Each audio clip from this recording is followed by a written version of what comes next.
essa área de comportamento da planta, é uma área meio nova. Eu até da outra vez trouxe esse livro aqui, que era de um pesquisador lá de Brasília. Você tem esse livro? Ele fala exatamente disso. Aqui, um dos comportamentos do vegetal é não se mover. Então ele fala, né? Se não fugir, é planta. E é muito divertido, porque ele vai em cima de vários recursos de comportamento das plantas, né?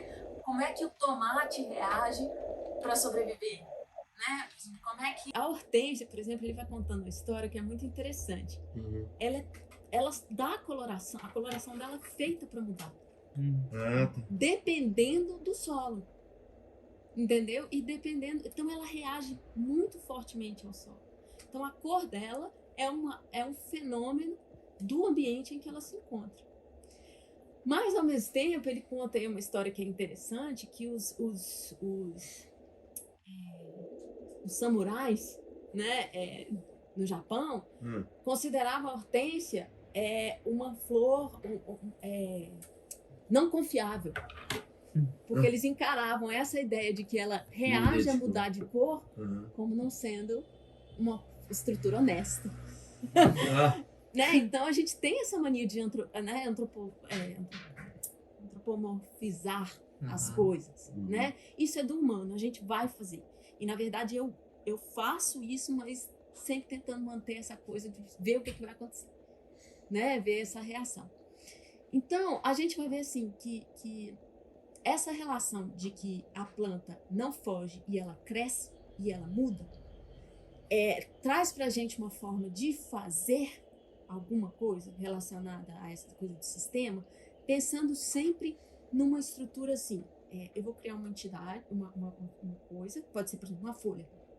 A folha tem umas funções nela, né? E ela conecta no galho, mandando alguma informação para o galho que não necessariamente seja tudo o que ela faz dentro dela. O galho em si é um outro sisteminha, né? É outro indivíduo que está ali fazendo funções que são para ele, recebe essas informações das folhas e aí, com aquilo, ele toma decisões próprias. Então, cada um toma uma decisão local.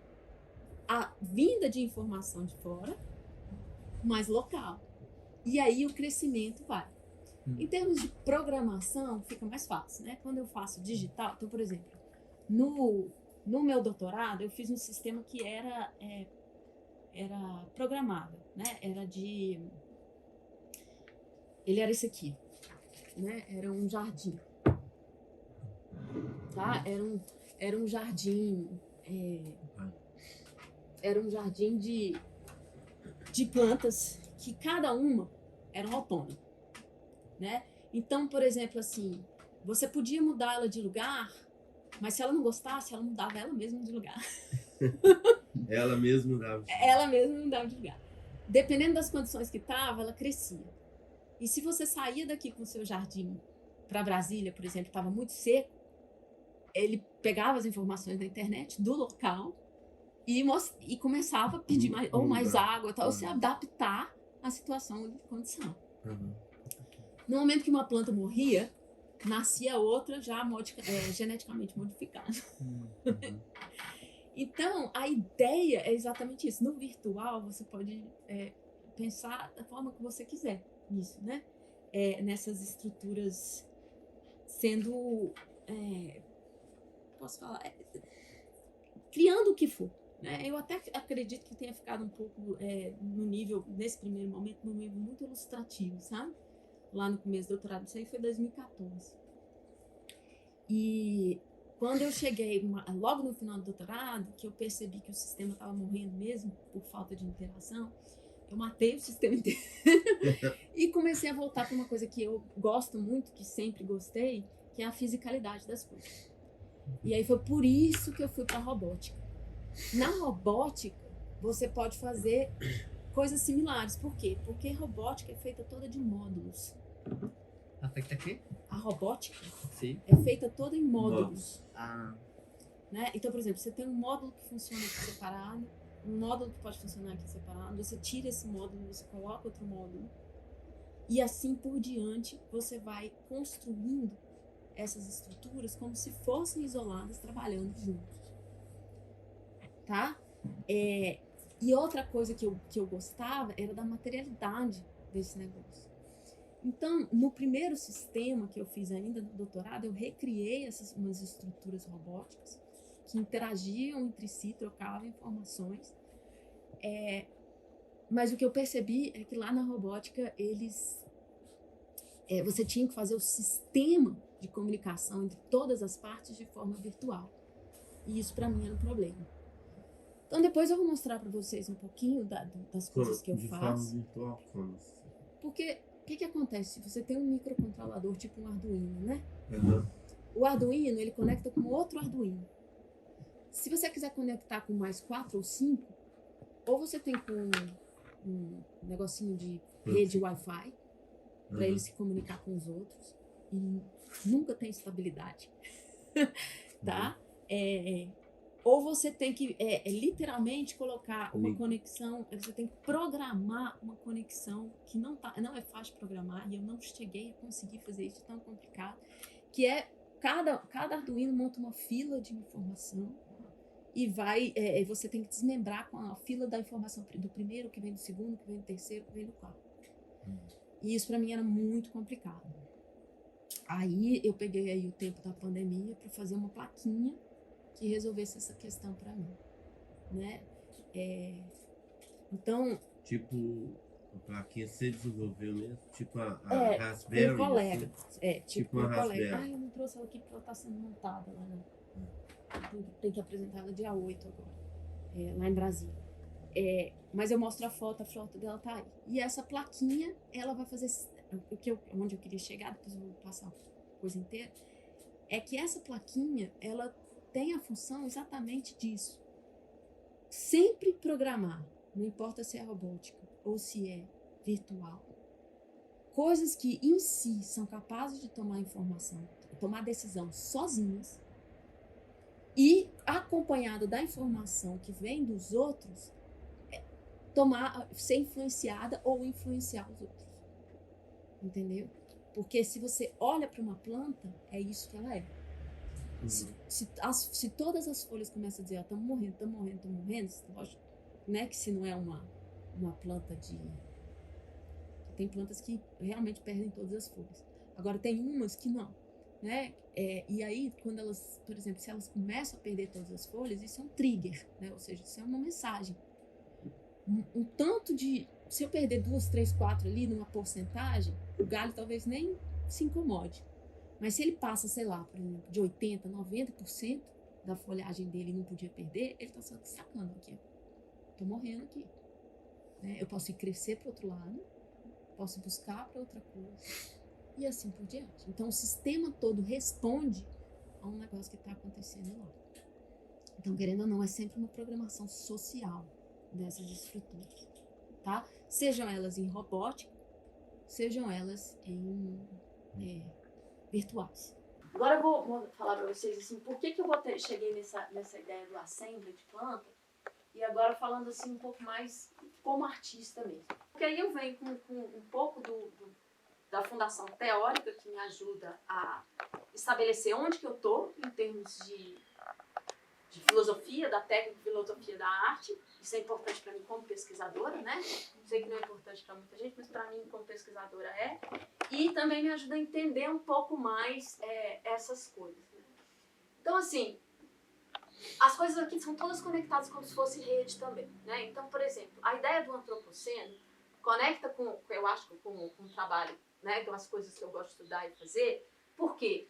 Porque a própria noção de antropoceno é uma noção que não deixa a natureza de um lado e a humanidade do outro. Tá? Nesse ponto, o Edgar Morin tem uma certa conexão com isso aí. Né? Porque, assim, apesar de que ele está fazendo uma crítica a isso. E no antropoceno, a gente já vê uma aceitação. Né? Uma coisa de falar assim, peraí, a gente é isso. Né? E essa gente ser isso, o que significa a gente ser isso? A ideia do assemblage, né, passa um pouquinho pela ideia do antropoceno, né, pensando na coisa do antropoceno, por quê? Porque, em primeiro lugar, a gente não está mais, né, digamos assim, vivendo uma época onde a natureza é uma coisa e a gente é outro, né? A gente já entende essas coisas todas misturadas, né? Então, por exemplo, esse livro aí que chama O Bestiário do Antropoceno, é só um livro de fotografia, né? Mas é um livro que mostra várias dessas estruturas que estão se formando a partir dessa conexão tecnologia-natureza. E entender, então, que há novas formas todas na natureza, e esse bestiário eu acho legal porque são formas que existem. Então eu poderia dizer, já são concretas no mundo, né? Não são nem as abstratas que eu faço ou crio, mas que são coisas que já existem aí no mundo. Então esse, por exemplo, essa figura aí é uma águia capturando um drone, né? E essa figura aqui, eu acho incrível, por exemplo, né? Que é o siri ocupando a lâmpada. Ao invés de procurar uma outra casca no mar, ele procurou o que estava disponível. Ele desenvolveu e cresceu em cima do negócio de lâmpada aí dentro. Né? Esse aqui, por exemplo, é muito triste, mas querendo ou não, é parte da nossa realidade. Né? Uma tartaruga que pequenininha, né, ficou presa nessa estrutura e cresceu com esse casco neste formato devido a um plástico, né? Então isso aqui é uma outra forma, é uma forma que é consequência da nossa agência no mundo. Eu acho que esse é o ponto que talvez ligue todas essas correntes de complexidade no sentido de assim, somos agentes nesse mundo e essas relações que a gente cria têm consequência dessas estruturas, né? Dá pra gente ver uma beleza nessas coisas, dá pra ter tristeza, dá. Mas, ao mesmo tempo, também, a gente tem que entender que é isso que o antropoceno está mostrando pra gente. Que as coisas não estão mais isoladas. Né? Que essas estruturas que têm um formato de crescimento específico, né, na natureza, também vão crescendo a partir dessas nossas interações. Né? Como são níveis de sistema. Né? Então, assim, do mesmo jeito que a planta é um nível de sistema, você tem um sistema de um formigueiro aqui, você tem um sistema social aqui, tem uma cidade aqui, essas coisas têm sua magnitude própria, que eu acho que essa talvez seja a palavra melhor de ser usada, tem uma magnitude que você consegue observar, o próprio sistema da tartaruga, e uma outra camada de magnitude, que é a interação humana sobre o sistema ecológico da tartaruga, né? E que criam novas formas. Botar a natureza uma potência muito forte, ao mesmo tempo ela isola a natureza do ser humano. E eu acho que essa separação é problemática. Porque a gente é isso. Né? E eu acho que é isso. O que a gente faz aqui, a gente está modificando. Essa é a natureza. Nós somos essa natureza. E esse é o grande conceito do antropoceno aí. Do lado de cá, tem gente que detesta, mas que já são realidades do nosso cotidiano. A gente tem uma aqui na UFMG, que é a antena, são as árvores antenas, né? Tem gente que, pois é bizarro, mas é nossa realidade, né? A gente, tanto que tá aí no bestiário do antropoceno. Na minha questão, eu acho assim, é nossa agência no mundo, entendeu? A gente precisou de uma antena, e as antenas do jeito que estavam agressivas demais. Aí a gente tenta replicar uma árvore. É outra escolha que o humano fez, entendeu? E gera essa estrutura. Então, todas essas, digamos assim, todas as formas, né? O estudo da morfogênese das formas, assim, você vai caminhando no sentido de entender que elas são partes de uma agência, né? Então, assim, a evolução contendo a noção de agência também, pelas nossas escolhas, com as nossas... que não são totalmente controladas, né? Então, por exemplo, aqui tem um relato histórico aí dessa implantação da árvore antena na UFMG, por exemplo. Foi com surpresa e estupefação que nos deparamos numa manhã de outubro com uma enorme árvore que agredia assintosamente a paisagem do nosso campus. Foi difícil entender que objeto era aquele, surgido da noite para o dia, totalmente desproporcional e agressivo à nossa vegetação nativa. A UFMG é cheia de vegetação nativa. Em que predominam espécies de subdivisão angiospermática. O que estaria ali, aquela espécie de subdivisão, né, gimnosperma? Sim, é um ET, mas tá lá. E se você chega pertinho dela, aí isso aqui você tudo olha lá, tá? E aí você pode subir e tal, tá lá. Né? Então, assim, isso é um objeto diário. eu não sei, mas que tem estética, eles têm. Tá? E aí, aquilo que eu estava comentando, né? Assim, a gente tem a tendência de observar essas estruturas como unidades, né? Mas elas não só em si são sistemas, né? Que você tem toda essa parte de baixo aqui, né? Isso aqui é só uma estrutura alongada de um negócio todo que está em cima e de um negócio todo que está embaixo, né? E que a gente não tem um limite muito certo dessas estruturas. E aí que está, ultimamente, o que se tem estudado é que tem toda uma rede de fundo, né, por baixo, que faz a conexão de todas ainda, de todas com todas.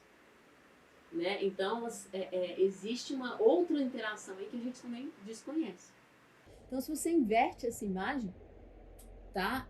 E você olha para isso aqui, você vê assim, para de ver as estruturas como um cabo, né? Até comecei a antena robótica, um cabo e um monte de coisa em cima, né? E começa a ver, imagina esse tanto de cabo que essa antena embaixo tem também. Né? Quantas conexões que ela tem que fazer para ela estar ali naquele lugar. E eu acho que isso para mim é a estética que eu gosto de trabalhar, essas conexões. Tá? Por isso que para mim cada elemento aqui eu vou tentando criar esteticamente uma estrutura com funções, com tomada de decisão e aí fazendo isso. Depois vocês vão ver que é a ideia do rizoma, né? Do Deleuze, óbvio, né? Mas uma coisa que eu levei muito tempo para entender a coisa do Deleuze é que ele faz muitas rupturas para escrever sobre complexidade e cria muitas novas palavras. Então, se você não domina a complexidade primeiro, você não consegue entender o Deleuze. Né? Eu só fui entender ele muitos anos depois. Aqui mais uma explicaçãozinha aí do Antropoceno, né, que é uma consequência da grande aceleração causada pelos avanços tecnológicos, e nele a presença humana configura o mundo a partir da perspectiva do agenciamento. Ou seja, nós agimos no mundo. Né? Não estamos isolados dele. Nem a natureza está isolada da gente. O Alan Turing tem uma frase maravilhosa nisso. Ele falava assim, né, não adianta você colocar a cabeça na Terra e fingir que a tecnologia não está aí, porque ela vai continuar existindo. Né? E essa atitude não ajuda a reconfigurar o mundo em cima dessa tecnologia. Aí, na base do entendimento desses agenciamentos, se encontra as várias correntes filosóficas que constituem isso que eu chamo de noção de sistema, complexidade. Tá? Então, tudo isso é ligado à ideia de complexidade do sistema. Essa ideia de poéticas da complexidade, né, que é, digamos assim, a área de pesquisa que eu atuo nas universidades e é também a área que eu estou levando aí para minha vida, mesmo quando eu estiver fora da UFMG também, na outra universidade, já vou carregar isso também. Né? O que é a poéticas da complexidade? É isso, é fazer estética, tentando mostrar às pessoas que as coisas são complexas. Entendeu? Mostrar que assim, que a ação desse copo sobre essa mesa, que esse pedaço que gruda com aquele ali, que as relações e mais a materialidade das coisas que existem porque elas existem, né? Elas não são só abstratas e reais, tá? Elas existem no mundo, elas se conectam e elas geram complexidade. Então, quando eu consigo ver as coisas não de forma reducionista, mas mostrando que há complexidade, isso é o que eu estou tentando estudar como poética da complexidade. Tá? Ou seja, despertar nas pessoas que as coisas são conectadas, as coisas têm materialidade, que elas existem, que há essa própria noção biológica de existir, né? De existir, reagir, se transformar no mundo e assim por diante. E a ausência de controle, tá? Porque a gente não controla sistemas. Né? Você consegue prever quando o sistema é muito meta-estável, meta-estável o suficiente. Você consegue prever ele melhor. Né? Consegue prever o crescimento de algumas coisas e tal. Mas há sempre a possibilidade do que a gente chama na ciência da complexidade de threshold. Dependendo do nível de complexidade, você pode ter uma catástrofe, destruir o sistema inteiro, ou ou ele pode se modificar e se tornar outra coisa. Bifurcar, gerar outra estrutura e assim por diante. Tá? Então é isso aí, corresponde às relações de implicação do entendimento dos sistemas e do agenciamento no desenvolvimento de trabalhos em poética. E dentro dessa poética da complexidade, tem duas noções de assemblage que eu adoro. A noção do Gilberto Simondon e a noção do Deleuze. Tá? E por que assemblage? Porque o assemblage é aquele momento do sistema onde as partes não estão completamente integradas entre si, elas não estão completamente acopladas, mas elas estão em relação e em metaestabilidade. Né? Ele chama de metaestabilidade porque ela dá conta de gerar uma forma, né, que se estabelece ali no mundo por um tempo.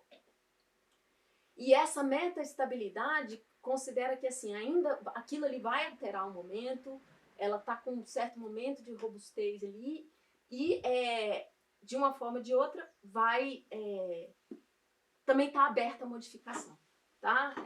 Ela existe, mas ela está aberta à modificação. Né? Ele usa essa palavra que vem do francês, que é literalmente agenciamento das partes. Tá? E não o significado que é de inglês, que é de montagem. Tá? Porque o assemblage no inglês ele é montagem, né? E aí leva muito para uma coisa que é automação. Enquanto que no Gilberto Simondon, ele é claro nisso, dizer assim, é no assemblage que a gente tem autonomia e não automação. Qual a diferença entre as partes? Na automação, os processos de tomada de decisão param, né? Tá tudo muito certinho, sincronizado, né? E aí a coisa fica automática. E na automação, você dá autonomia entre as partes e brecha, né, para diferenciação dessa autonomia. E aí, nessa diferenciação da autonomia, você tem o que ele chama desse assemblage, da noção que vem do francês. Tá? Então, o objetivo aqui para mim, né, é porque o livro do Gilberto Simondon que eu li primeiro na minha tese foi O Modo de Existência dos Objetos Técnicos. Né? É um livro que fica falando de motor o tempo inteiro, extremamente cansativo, mas que para mim mudou porque ele literalmente entende toda a noção, digamos assim, de individualidade, de agenciamento, pela lógica de construir um processo evolutivo para as estruturas tecnológicas. Né? Então, a primeira tese dele é só sobre individuação, e o segundo, que é os objetos técnicos, é como essa individuação ocorre nas estruturas técnicas. Então, dá vida à tecnologia. Então, literalmente, essa tecnologia, ela, porque você dá uma autonomia, não importa, não é a mesma autonomia humana, é outra. Igual a autonomia da árvore, não é autonomia humana. Então, foge também de toda noção de autonomia que vem da filosofia anterior. Qualquer filosofia que não lida com o processo biológico da evolução, ou lida com o criador, não faz sentido para essa noção de pensamento da técnica, de pensamento de vida enquanto isso. Então, assim, essa ideia de poéticas da complexidade, né, ela vem de uma coisa que eu gosto muito, por isso a computação, por isso a programação, que é isso aqui, ó, tá bom? O objetivo desse retorno é posicionar a produção estética biorreferenciada, no meu caso, porque eu olho para a biologia como referência, tá? Em plantas, a partir de uma análise, definindo-a como rede de troca de informação, tá? Constituindo de partes autônomas, e aí com essa lógica da computabilidade e decibilidade. O que é computabilidade? Cada célula sua tem um processamento, ela processa, então ela faz uma computação dentro dela. Então não é a ideia de que assim, você planeja o processamento dessa estrutura, tá? E tomada de decisão. Que decisão que ela vai fazer a partir desses processamentos? Enquanto essa estrutura se divide, como assim, a folha consegue tomar uma decisão se abre ou fecha o esporo, né? Essa noção de decibilidade dela, tá? Mas se ela começa a morrer, ou se ela está com os poros toda hora fechando muito, esse trigger vai dando informações para o sistema como um todo. E aí todo o sistema se conecta a partir dessas várias trocas de informação. E é possível traduzir isso em algoritmos? Tudo, né? Porque assim, na verdade, era um pouco isso, assim, a lógica de abstração, você cria o que você quiser, né? Então, assim, as plantas, eu abstraio o comportamento que vem na minha cabeça, né? Porque eu não preciso mimetizar ninguém nem conhece todos os comportamentos das plantas. Comportamento é computação, entendeu? É uma lógica que eu incluo ali e eu posso fazer uma que, digamos assim, seja poética, né? Eu posso achar uma planta, eu posso criar ali dentro da minha folha, uma folha que, na verdade, em vez dela abrir e fechar os poros por causa de luz mesmo, de calor, sol, nem lembro mais, ela pode abrir e fechar por causa de som, por causa de, né, de tipo, de específicas palavras que estão gritando para ela. E aí você, o número de possibilidades, né, de criação lógica, triplica. Né? Porque aí você fica assim, eu não preciso construir o sistema inteiro. Eu construo as partes e eu boto ele para funcionar. E aí eu vejo o que ele vai fazer. Entendeu? E a noção de assemblage, que vem do Simondon, é quando nós, principalmente nos objetos técnicos, né, é quando eles formam uma rede, né, de estruturas que você consegue ter autonomia local, mas é você, humano, que está sendo parte dessa estrutura também. E esse assemblage, ele é capaz, por exemplo, de você tirar uma peça, por exemplo, uma câmera, né? A câmera é um elemento tecnológico que você tira aqui e põe no celular. Você tira do celular, você põe no computador.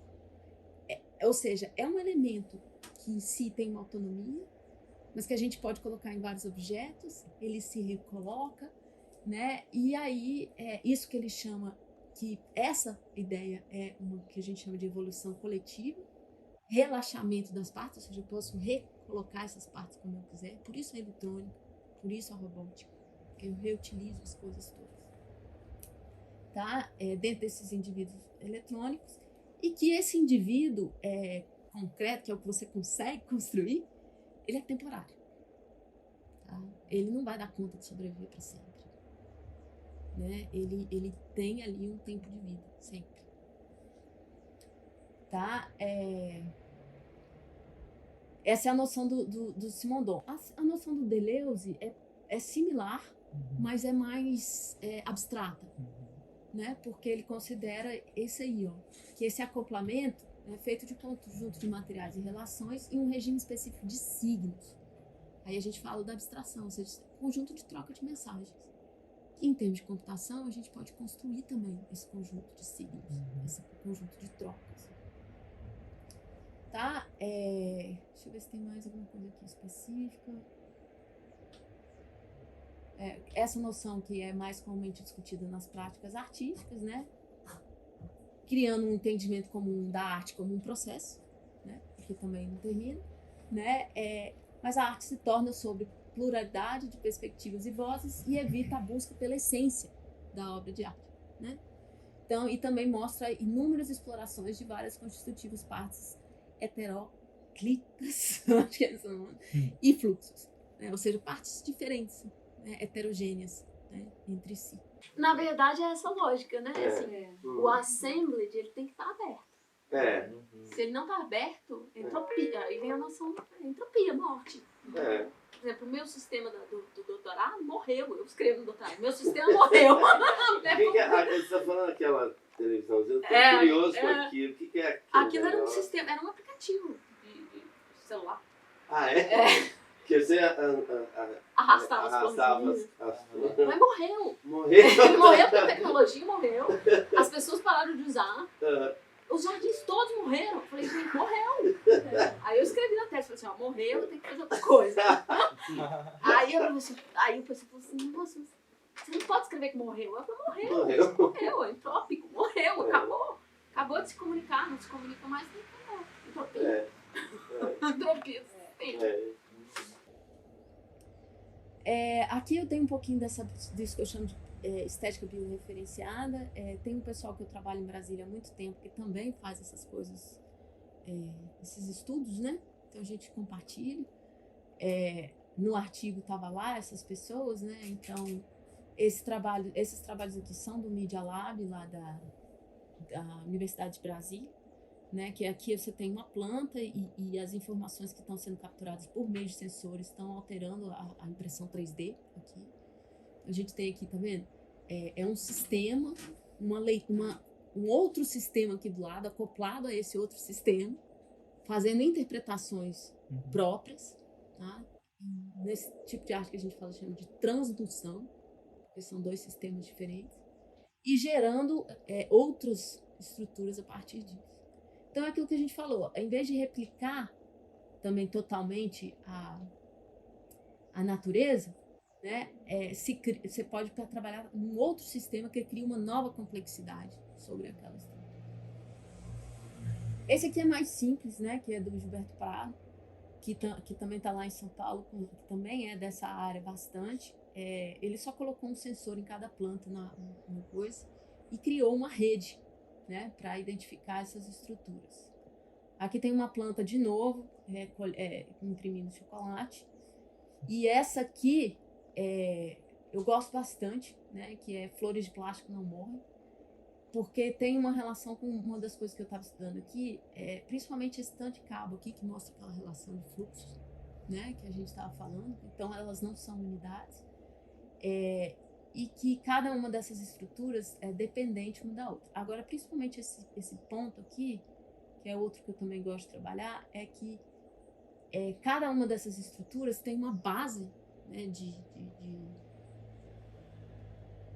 lógica dentro delas, mas que na hora que você roda o código fica um pouquinho diferente. E aí, na hora de imprimir em 3D, isso acontece. Eu fiz isso, eu vou mostrar, se vocês quiserem, eu mostro para vocês também. E esses são os meus trabalhos, né? Eu comecei lá em 2013, lendo planta primeiro, né? Lendo os sensores, a partir dessas medidas de planta. É muito legal, porque, sendo bem sincera com vocês, assim, a gente via, por exemplo, nessa época eu estava estudando os ciclos das plantas. Então, antes da luz do sol aparecer, elas já reagiam. Tipo, 1 hora depois do sol nascer. Ela já estava reagindo para o nascer do sol, ou seja, ela estava no sistema dela, a programação daquilo acontecer. Aí o do doutorado, né, que eu falei para vocês, os primeiros robôs que eu comecei a fazer, esse comunicava com esse, né, aí eram só 2 comunicando ainda. E esse que eu trouxe para vocês verem, que foi o último que eu dei conta de fazer, que quando eu fiz ele, eu ainda não tinha a plaquinha que eu consegui fazer, né? Cada uma dessas estruturinhas aqui, ó, ele tá aqui. E eu queria que vocês entendessem isso não como uma escultura, mas como um sistema lógico, tá? Cada uma dessas pecinhas aqui, com esse cabo e com esse aqui, é um agente. Então, se eu quisesse, dava para retirar isso aqui, colocar outro, tá? E a ideia era que eu pudesse replicar vários desses. Entendeu? Só que nunca consegui recurso para isso. Mas conceitualmente é isso. Então aqui eu tenho um agente, tá? Isso aqui é uma coisa que me incomoda, porque é aquilo que eu falei para vocês, por isso que eu troquei, que aqui é uma placa centralizadora, entendeu? Desse microsistema. E aí eu teria que, se eu tivesse vários desses, eu teria que fazer uma virtual sobre os vários estruturas. Isso sempre me incomodou. E aí, o que é essa coisa aqui, né? Ele tem essa planta aqui é uma releitura de uma planta que ela é adaptada ao vento. Então, o que acontece? Se ela tá assim, ó, sem vento, ela fica subindo e descendo, irritada. Entendeu? E isso é uma poética, porque ela não sobe e desce na natureza, tá? Mas ela fica subindo e descendo, tentando captar vento. Por quê? Porque ela precisa de vento para reproduzir, supostamente. Eu não consigo reproduzir de verdade, porque é robô, mas ela poderia estar nesse sentido. E aí, quando tem vento, ela sobe tudo e fica calma com o vento, porque ela é de vento, entendeu? Ela é feita para sentir o vento. Agora, se você vem aqui e faz isso aqui com ela sabe que isso não é vento. Entendeu? Ela sabe que isso é uma interação. Aí ela encolhe todo. Tá? Se eu ligar ela aqui agora, se eu conseguir, ela vai ficar só subindo e descendo, subindo e descendo. Eu falei pra vocês, entendeu? E eu não sei se o encolher tá funcionando, na época tá. Mas aí depois vou voltar com ela da Austrália, vim pra cá e tal, e eu não colocou, né? E aí é isso aí, ela. Aí essa foi a tal da plaquinha que eu fiz depois, sabe? Depois eu mostro ela pra vocês.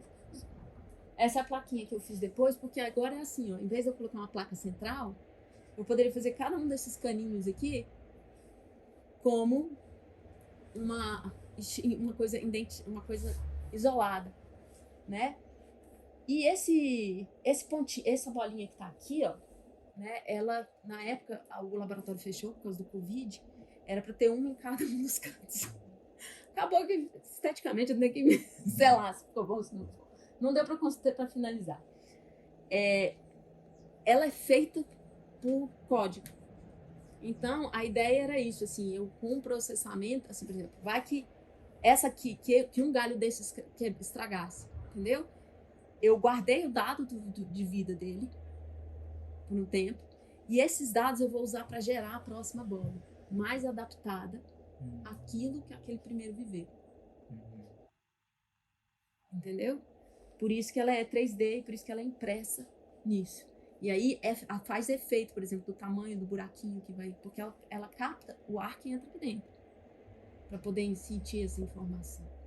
Então, se eu, por exemplo, você vai ver que a que tinha um buraquinho maior ficou mais adaptada. Aí a próxima que nasce com mais buraquinho, entendeu? De novo. Então, é muito conceitual, tá? Não tô negando que é conceitual, mas eu faço um esforço enorme para fazer as coisas acontecerem tecnologicamente, para puxar um pouco do que eu acho que a tecnologia poderia dar conta. E esse aqui que eu tô levando para Brasília agora, eu ainda não sei se esse formato aqui eu vou manter ou não. Eu tô usando a plaquinha, né, para criar essas flores que se chamam Coração Sangrento. Claro que é uma obra extremamente feminista, né? A própria flor se mostra como feminista.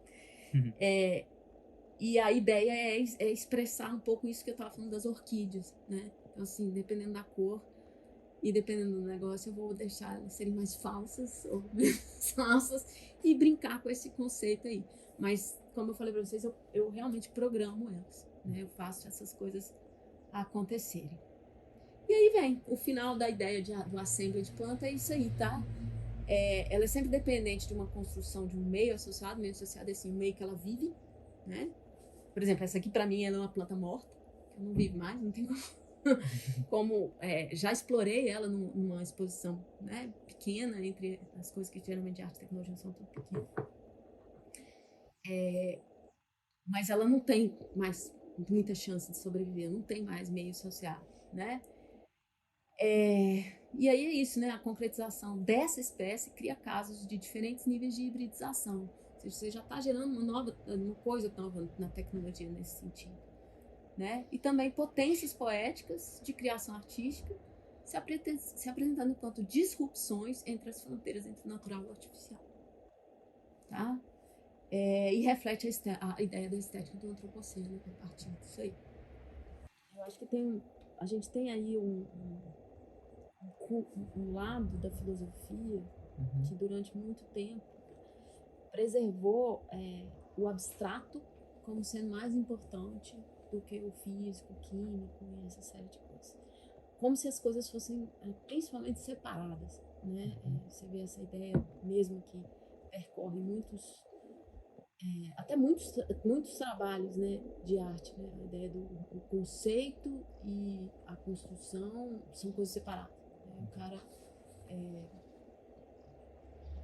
escreve, né, como é que a obra é e tal, manda e é construído sem julgamento, falando assim, é uma percepção onde o abstrato é valorizado, né? Então, assim, como artista, por exemplo, é uma coisa que eu tento não fazer, eu tento ver como é que a coisa realmente se concretiza, né? Mesmo que eu peça ajuda ou faça, né, com outras pessoas, né, a organização final das coisas, ou mesmo que mande para alguém, eu já experimentei ela, eu realmente fiz.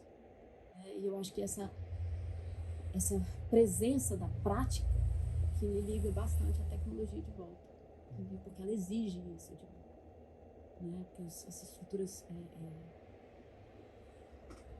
industrializadas não dão conta, né, de você construir essas coisas todas, né? Às vezes partes da obra vai, né, assim, agora outras não, né? Principalmente a coisa de como ela vai se comportar é que eu acho que pega pra mim. A gente pode fazer uma atividade que é de uma lógica, pensar nessa ideia de construção dos que eu estava falando, de decibilidade e computacionalidade, que é construir uma lógica, e depois pensar uma planta a partir dessa lógica. Só desenhar, ilustrar e pensar nessa ideia para abrir a cabeça, entendeu? Para a noção de planta. Então, vamos fazer um exercício assim, por exemplo. Sim. Se você fosse olhar para o que cada flor faz, né, nesse sistema, e o que cada folha dessa árvore faz nesse sistema, e imaginasse um processo imaginativo, um comportamento para elas, como que você faz? O que você acha que essa flor faz? Vamos dizer assim. Vamos tentar um processo abstrato e poético, né? Você estaria recriando essa flor. Só que você estaria recriando ela tecnologicamente. Então, você acha, por exemplo, que ela solta essa química por quê? Qual é a razão dela soltar essa química? Então, quando você cria esse pequeno processo interno dela, que é o que a gente chama de computabilidade, entendeu? Por exemplo,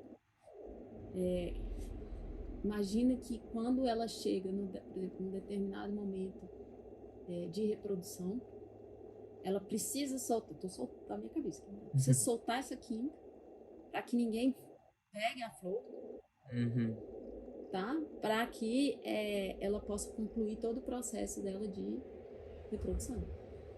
Porque ela pode ser, por exemplo, a flor dela pode ser muito doce, e se alguém arrancar aquela flor ali, ela não consegue reproduzir. Vou dar um exemplo. Então, na sua flor virtual, abstrata, que você esteja criando, ela vai se comportar assim.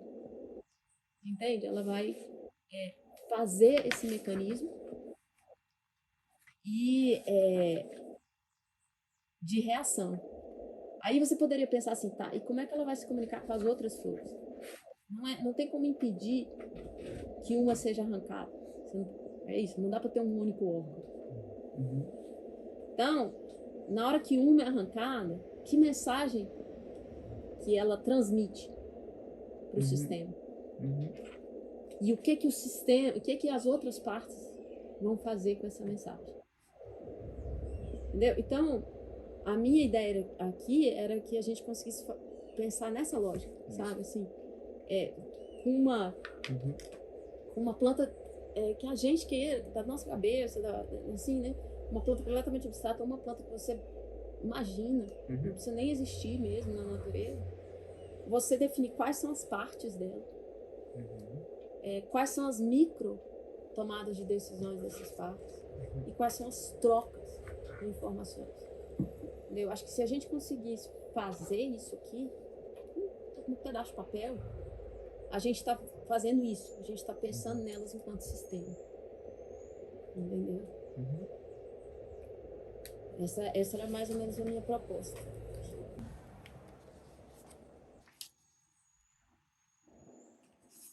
Experimentar uma coisa. Pensa nela como um sistema, assim, sabe? Tipo assim, não precisa ser folha, são partes. Quais são essas partes? O que cada parte é responsável? E como essas partes interagem? Só um exercício criativo, assim. Y pienso como, yo no tengo ni idea de las plantas, pero de lo que creo es, claro, que hay una complejidad que tal vez es incluso mayor a la de nuestro cuerpo en ciertas formas de comportamiento. Entonces me pregunto si todas estas reacciones químicas, físicas, de transformación, siempre atienden hecho de la emergencia o si hay otras sensibilidades que no necesariamente sean la emergencia de su crecimiento y su evolución, sino, no sé, la sensibilidad de encontrarse con la otra. Sim, isso é que eu acho que acontece. Mas a ciência nunca parou para olhar as plantas dessa forma. Entendeu? Olha como recurso. Uhum. Mas será que, por exemplo, ela resolve crescer para cá para evitar que tá aqui? Uhum. A gente já viu muita planta fazer isso. Uhum. E, sabe essa chama figueira brava? É essa planta que a raiz sai de cima, ela vai crescendo, crescendo, virando um tronco todo grossão. Tem várias por aqui. A sensação que a gente tem, por exemplo, se nasce uma planta perto dela, a planta começa a curvar assim, ó, tentando evitar essa. E eu acho que é essa a ideia, assim, quando você constrói esse sistema poético, você pode despertar as pessoas para essas possibilidades, né? Assim, eu tenho outros objetivos, porque assim, eu não sou puramente artista, né? Eu tenho esse lado científico que eu gosto de fazer, mas eu acho que é esse despertar de coisas que não estão aí, né? Que fazem a gente, depois a gente fala assim, eu acho que aquela planta tem essa personalidade. Assim, talvez você não sabe exatamente qual é o caminho para interagir com ela, né? Talvez seja o seu, talvez seja outro, mas você começa a despertar nela a ideia de que ela tem sim uma personalidade específica. Eu acho que é isso que esse cara aqui, de uma certa forma, fala, né? Ele fala assim, a gente diz que as plantas se adaptaram a gente ou a gente se adaptou a elas? Né? Por exemplo, fala assim, porque muitas delas, por exemplo, se tornaram plantas que a gente precisa tanto dela, o trigo. O trigo nos domesticou, né? Nos domesticou. Eu não Uhum. vivo sem ele. Entendeu? Sim. E é duro você pensar assim nisso, né? Então, assim, só para fechar aqui, esse aqui é um livrinho que eu achei no Botanic Garden, de Sydney, passeando, e eu amei ele, porque ele mostra que Darwin passou um tempão falando exatamente que as pessoas não olhavam para os comportamentos das plantas. Uhum. E que o comportamento da planta tem a ver com o processo evolutivo dele. Então, esse talvez seja um livro que vai falar mesmo o que o Darwin estava colocando, por que uma planta se torna carnívora, entendeu? Por que a planta se mexe ou não se mexe, entendeu? Tem a ver com todo esse processo de comportamental dele, né? Que é muito diferente de todos os livros, geralmente, de botânica, que eles ficam só no processo descritivo, como se a estrutura fosse uma escultura mesmo, assim, uma forma pronta, entendeu? E ele não, ele fala do comportamento. Tem um estudo dele que ele ficava com um papel assim em cima e descobrindo que uma certa planta, eu esqueci qual, que ela é isso, para crescer ela faz essa rotação aqui. E ele ficava com um papelzinho botando os pontos onde que a planta estava movimentando, porque a planta movimenta, só que a gente, por exemplo, em detesta só que não vê. Esse livrinho aqui, eu fiquei surpresa com ele, porque até o Davi falou, né? A coisa do darwinismo, a gente sempre pensa como competição, né? Mas o Darwin, ele tem uma pesquisa enorme na área de pensar a evolução sem essa lógica da competição. Quem relê ele muito bem também é uma moça, uma bióloga que ela faleceu, mas o Latour fez um documentário sobre ela, que é a Lynn Margulis. Ela também fala dessa evolução por acoplamento. Ela chama até de genesimbiose, a simbiose por genética, que ela descobriu das bactérias anos atrás. As bactérias se juntam e aí você tem simbiose, né, para formação. Então ela diz que a criação de novas formas de natureza vem muito mais por uma questão simbiótica do que por uma questão de competição. Maturando também. Maturando, exatamente. O próprio rizoma Só que e as árvores, né? O processo de simbiose. Agora, esse cara aqui descreve esse comportamento das plantas que o Darwin que o Darwin estudou. E nesse ponto a gente começa a entender que, assim, que esse conjunto das plantas é como se fosse, fazendo a comparação, né, que eu não gosto, mas todo mundo dos sistemas faz, o nosso cérebro é plástico assim. O funcionamento dos neurônios é assim. Toda a nossa criatividade não passa de uma emergência dessa troca de químicos também. Né? Assim, não passa a gente fala, né? Mas assim, a gente são emergências, né? Porque a gente tem isso, porque isso é a nossa concretude no mundo. Entendeu? E por isso a gente imagina. Bom, acho que foi legal, né? Nossa, que legal. É só para pensar mesmo, assim, nessa coisa da planta e nessa coisa do sistema. Aí eu não sei quanto isso influencia o trabalho de vocês, mas é especialmente assim, pensar, não sei, né, mas quando vocês estavam falando de escadão, assim, por exemplo, em nenhum momento eu vi uma obra comunicando com a outra. Uhum. Sim. Então acho que talvez vocês podem pensar no escadão inteiro como um sistema. É. Entendeu? Um sistema social. E como que cada obra vai se comunicar uma com a outra. Então eu acho que assim, a noção de individualidade que a gente tem, ela é muito tênue. Ela se afasta muito fácil. Assim, às vezes a gente, ela não pode ser, principalmente ela não pode ser baseada na forma, né? Assim, você não pode olhar para uma coisa e falar assim, esse copo é um indivíduo que está isolado como forma. O mundo da arte é muito isolado, então, né? Eu acho. Os Quase trabalhos. todos os mundos são isolados. Se vai numa exposição de arte, é muito difícil ver uma comunicação abstrata. A comunicação é o curador. Anos que eu vejo exposição, é errado. E mesmo que tem um curador, né, que diz que faz isso. Mas não faz. Eu acho que não é só isso, né? Mas, tem assim, que ser o artista também, o trabalho, né? Como é que sua obra é influenciada pelas outras obras que estão ali, né? A gente não pensa. É errado você ver uma exposição assim. Sim, eu não vi também. Né? Tinha, teve uma exposição muito maluca na Cibernética Serendipity, em 1968, em Londres. Aí você tinha um monte de organismos. Era bem isso, assim, sabe? Na época. Tentando falar um com o outro, umas obras que se comunicavam umas com as outras. Tinha até umas plantas mecânicas. Mas é difícil. Que assim, eu vejo a rede neural como um modelo de pensamento. Né? Ela gera como se fosse um sistema mesmo. Né? Então eu escolho interagir com aquele sistema. Entendeu? E aí você trabalha com ela como cocriação, né? E curadoria. Agora, eu gosto de criar sistemas.